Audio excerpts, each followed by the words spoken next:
Well, good morning, you gorgeous people, you gorgeous bastards, beautiful tribe. A Scorchio day here in the northwest of Ireland, July 12th, I think it is today, up in Northern Ireland, and it's boiling hot, and I've good heat and cold threshold, so it doesn't bother me like it bothers other people. I've walked across the desert in 40 degrees. So, yes, whew, lot to talk about today. It'll be this will be put the kettle on time. So this will be a long video. I hope you're in the mood for it. So there's a few things I want to talk about. The first thing I want to really talk about is how Ireland became evil. Now, Ireland is an evil nation. It is a nation in shadow. It is a nation devoted to torment and the execution of hope. Ireland is a purely evil nation. In fact, I'd call Ireland one of the most evil nations in the world right now. But it wasn't always like that. It wasn't an evil nation when I was growing up. It wasn't an evil nation for most of my life, well, a good part of my life. And I started to think about at what point did Ireland become evil? Now, the nature of Ireland being an evil nation really hit me in 2020, late 2020, during the height of the scamdemic. And to see the political class and the establishment here reveling in the crucifixion of the Irish soul through their totalitarian and frankly psychotic restrictions. So I just started thinking the other day about what brought me to that point? What was there a tipping point? And I thought about, all kinds of things that happened in the previous decades that tipped it over. And I think I know. This is going to be, now those of you who don't believe in anything esoteric, don't believe in anything that there's, see, the tribe understands. That's why I love you guys. You understand me. But the average person has a lot of difficulty, and a lefty or a liberal would have revulsion for how I see the world. But I see the world in forms, archetypes, transcripts, types, modes, inclinations, intuitions, insights. I don't see my model of the universe. My model of the universe is generally flowers out of the incorporeal. I don't, when I look at the world, like I look at the history of Ireland over the last three decades, I don't see it in terms of political parties. I don't see it in terms of political dynamics. I don't see it in terms of even social changes. All those things are the ripples on the surface of something moving below the surface, if you know what I mean. Well, you do. You're the tribe. You do know what I mean. So ripples under the surface. I'm starting to sound like you man. Goodness gracious me, the Indian guru. Mama, I just killed a man. Put a gun up to his head. Pull my figure, now he's dead. Mama, that was very funny. Sanjay Kumar, I think it was. That's his name, yeah. But yeah. So these are all manifestations of things below the surface. When I'm below the surface, I mean, metaphorically. What may seem a rippling on the surface of a dark pool or a calm sea may be a mastodon or a giant squid or a leviathan underneath. That's so moving so powerfully it's causing these ripples on the surface. And that's all you see. I remember when I was in Sri Lanka going to this place one evening to watch bats flying out of the forest, out of the jungle, and the bats they were like, you could put a saddle on them and fly them. They were massive. beautiful things coming out of the jungle in the evening, flying slowly like this. And it's over this lake, lagoon, and I'm looking at the water, and then someone just said to me, you got to be careful, stand back from that, the saltwater crocodiles down there. And that's a classic example. And I saw a little ripple on the surface, and I said, I better get back. So that's the metaphor, right? So that's how I see the world. Okay, I don't see it like I see what we face in terms of politics and what social orders, culture, all that stuff. I see as ripples on the surface of far more profound and meaningful dynamics, movements below the surface in the subconscious world. So that's a very, I'm a pagan, okay, but I have a very classical mindset in that sense. I would consult oracles before I would consult consultants. So, or auguries. So, I tried to pin a date on it. And just by chance, it's like all these things, again, the ripples on the surface happens by accident. And I was reading about the Irish intellectual Desmond Fennell, who died in 2021. A guy I just remember seeing his occasional write-up in the papers, usually people slagging him off in the Irish Times and stuff like that. But he was a genius of a man. And he was basically an intellectual who rejected neoliberalism. Now, neoliberalism is the current version of, the previous term we used for globalization. Now, Desmond Fennell, next time I talk to John Waters, I wonder if John met him. Desmond Fennell was like the sort of outsider intellectual in Ireland, and during between like the 1970s and the 2020s. He died in 2021. And he was a cultural nationalist like me. He saw that the survival of the Irish people was a cultural thing, more so than a sort of like a nationalistic thing. So like in that case, like I believe that we should have our own nation, but I don't necessarily believe it has to be Republican. That's an inherited thing we've taken over. Although I'm not against that, I'm just saying that it doesn't. It could be anything once the nation exists in some form. And so, I was just reading about him, and he had mentioned the Spire of Dublin. And if you don't know what the Spire of Dublin is, the Spire of Dublin is this disgusting and stupid €4.5 million sculpture which was erected in 2003 on O'Connell Street in Dublin. That is just basically a spike with a light on top of it. It has no design, it has no function on the surface. And Fennell referred to it as a monument to nothing, the future of Ireland. Now, Fennell was very much, he riled against the Dublin elite. Now, those of you who don't live in Dublin, outside the country, when you go Dublin this and Dublin that, you need to make a distinction between the Dublin 4 or South County Dublin crowd and ordinary working class Dubliners like me.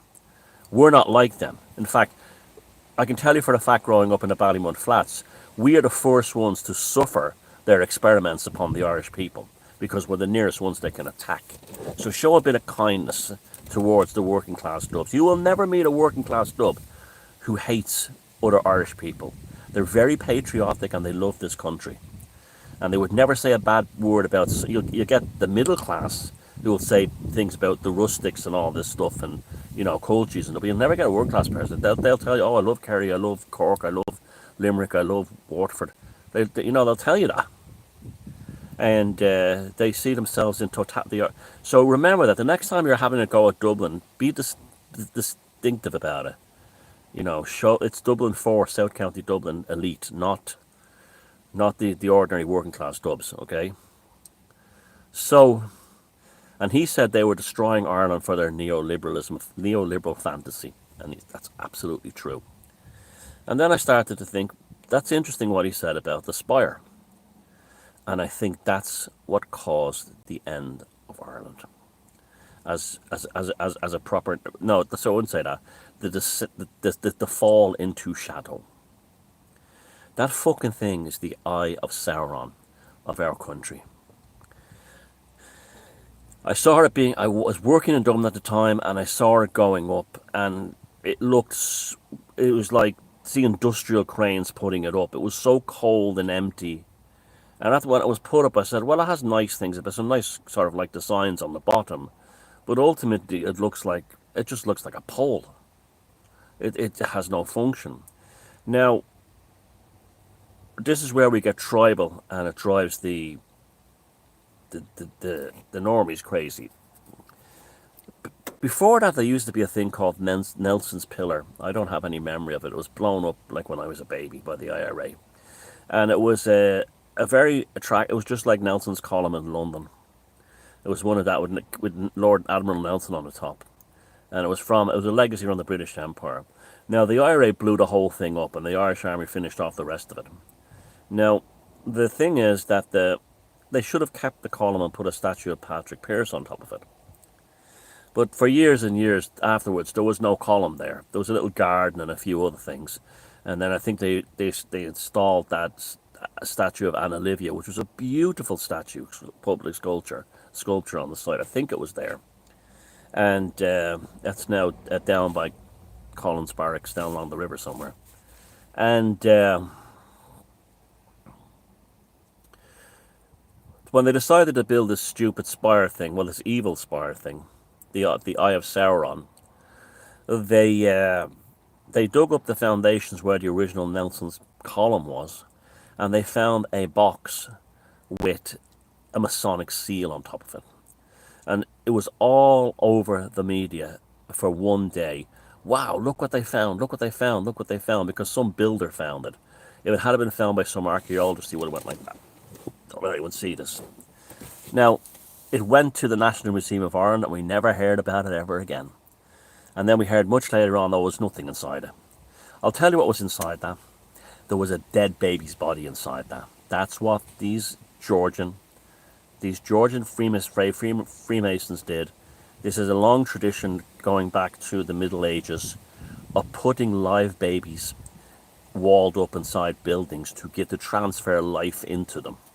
And when Masons do their cornerstone thing, now not nowadays, they use oil and wine.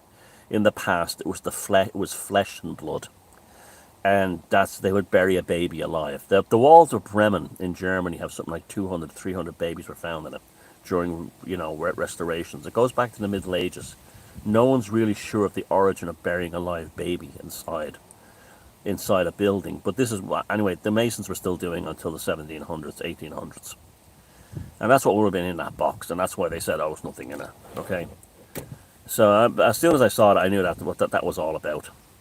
So it was Masonic, the whole thing. Now, then they built the spire on the only crossroads in the city. It's on O'Connell Street, and the cross is Talbot Street and Henry Street. The only significant crossroads in the city is at that point where the spire is. And we all know that crossroads in folklore, particularly Irish folklore, represent the thresholds. Hecate in Romano paganism represents the threshold between this world and the other world. As soon as that thing was installed and went up, that part of the city went into terminal decline. Every orc and fucking goblin clusters around it to this day. And now the orcs and goblins from Moria are now all around that thing, all day long, clustering. It is a magnet, a beacon for evil. It is a beacon for evil. And I have no doubt that the esoteric crowds who put that thing there knew exactly what they were doing. Ireland fell into shadow when that fucking Eye of Sauron in the Spire of Dublin was installed in 2003. We went like that as a society, as a culture. All you have, if you don't believe me, look up Talbot Street. Take a walk from Connolly Station down Talbot Street towards the spire, and you will wonder what fucking country it is. You know that scene in Lord of the Rings where Sam and Frodo had to dress like goblins and walk through an army of orcs? That's what you feel like. You're walking through an army of orcs from Conley Station to the Spire. That fucking thing attracts them. There's been all kinds of murders and things around it ever since. It is also the epicenter of evil in Ireland. This is why they put the lefties in the GPO, which should be the G. We'll talk about that. It's another thing. The GPO next door is the birthplace of Irish independence. It should be a sacred, holy place, with maybe the roof turned off and an eternal flame burning inside, guarded by soldiers 24 hours a day, as a temple to our ancestors who died to free this country. But no, no, no. Last week, the Muslims decided to take it over. Yes, that actually a Muslim religious parade decided to try and take the thing over, to claim the birthplace of Irish nationalism for themselves, right next to the spire, the Eye of Sauron. The treachery of the people in charge who made that happen is inconceivable to me. It's inconceivable to me that the shadow has fallen upon them so deeply that where Irish men and women went into that building ready to give their lives successfully, I might add, to create this country, to free this country from the United Kingdom, and they want to give it to a bunch of Muslims that just showed up, and so Irish patriots, and I don't care if they're Catholics or not, good luck to them, showed up and prevented them from doing it, and caused a bit of a kerfuffle for the evil, demonic city fathers. So they shuffled them off down to the central bank, and there was a guy with the thickest fucking Arab accent you ever said, saying, "We love Ireland more than the Irish. This is our land." A fucking hell. It was burlesquing, gaslighting, but it was pure demonic evil from City Hall and the central government. And it all focused around the Eye of Sauron, the fucking spire. And this seems to be a growing thing in Ireland. They've built a sculpture on the entrance to Drogheda in County Louth that is basically to put the Islamic star on the top. They took the star of the town of Drogheda and rotated it to make it look like the five-pointed star of Islam. We have fallen. We've been thrown into shadow. Ireland is fucking Mordor. Mordor was a place created where even hope went to die.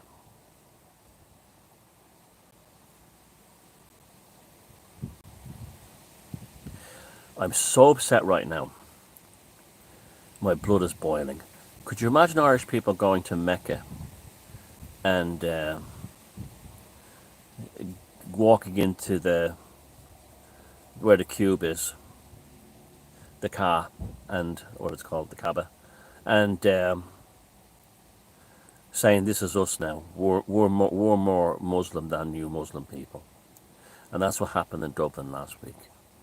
And it was deliberately done as a burlesquing of the Irish people.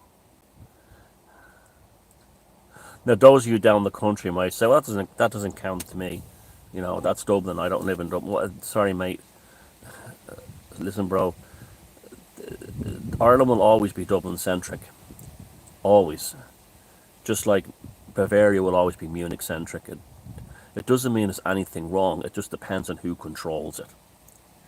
It just depends on who controls it. Every single one of us on this island have a vested interest in what happens in the capital city, because ultimately it affects all of us.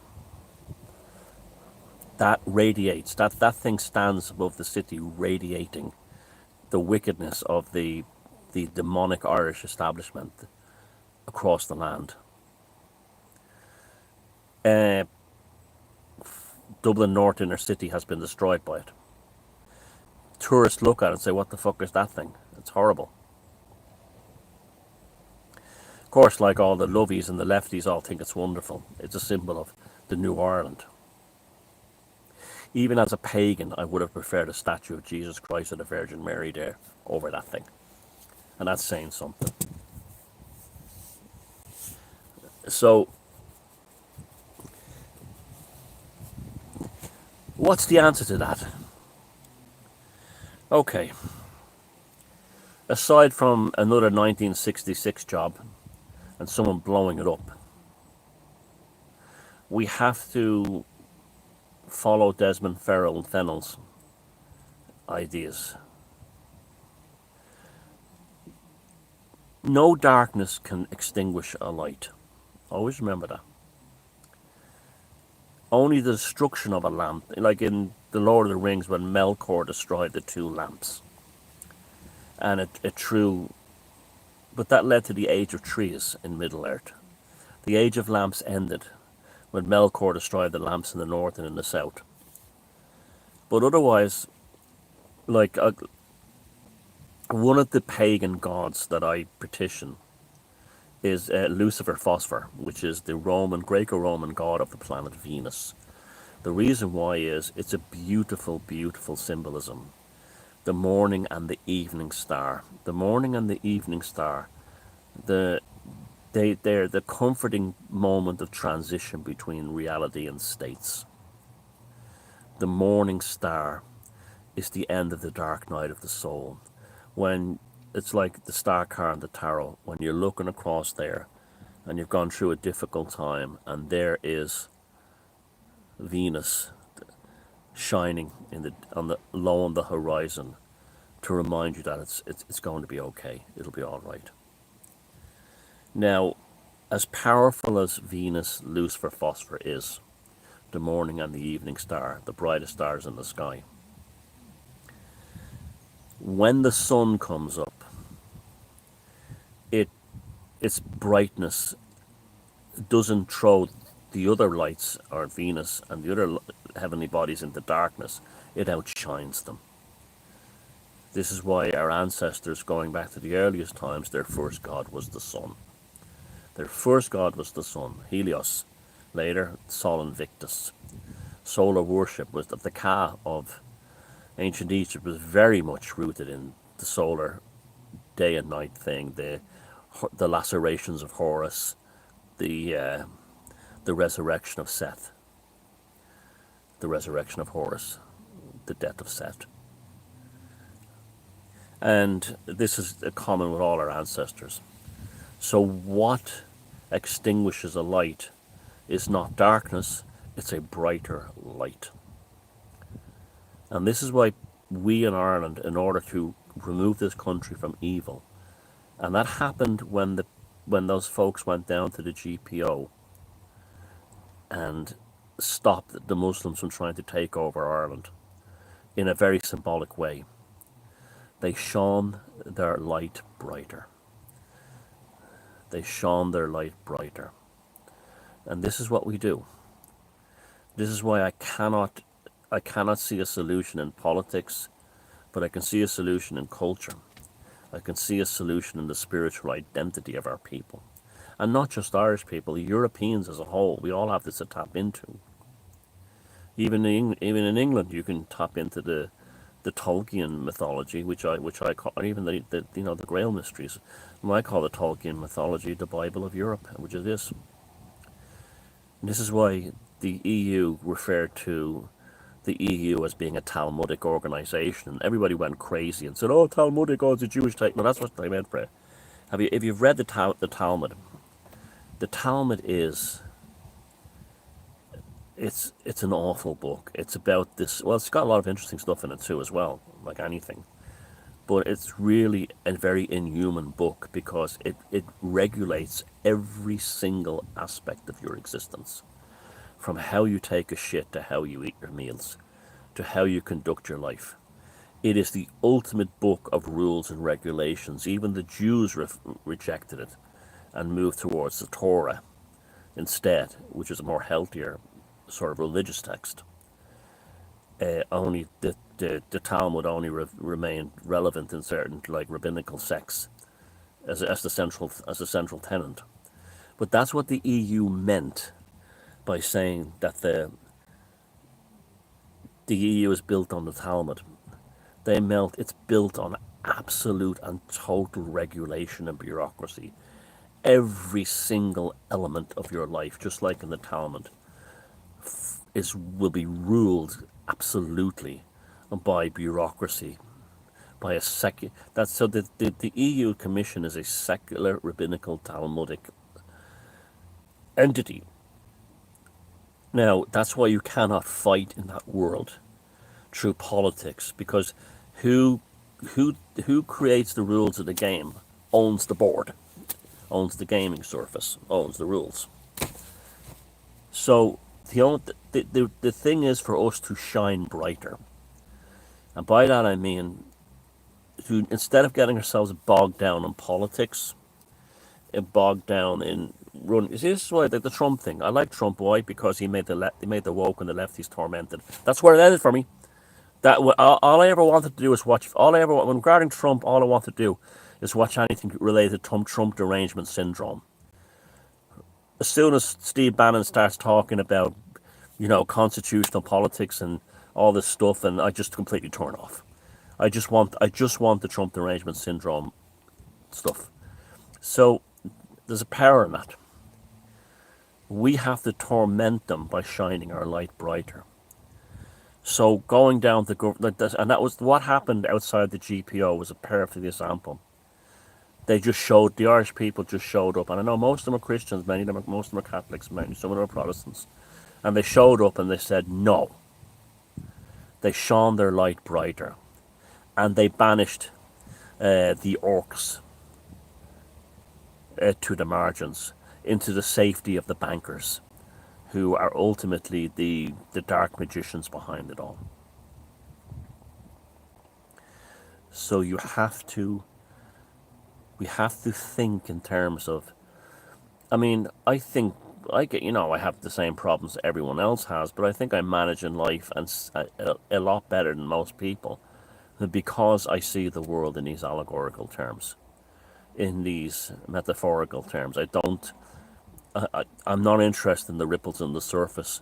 I'm interested in what is making the ripples below and why and how to avoid it. And we can free Ireland by the first thing you can do is switch off RTE. All mainstream media, detach from it. Occasionally it comes up on your social media feed and you'd read something, well, that's pretty. But if you do mock it and burlesque it like I do, and then focus on just being the folk spirit of who you are, not just Irish people, but all of us, focus on that folk spirit and get on with your life. Shine your light brighter. Creativity, culture, art, the Irish language. The meanings, the deeper meanings of things. You don't need to do anything else. You just have to be there. You just have to exist. And those people standing outside the GPO, they won a tremendous victory by just existing and being there. Shine your light.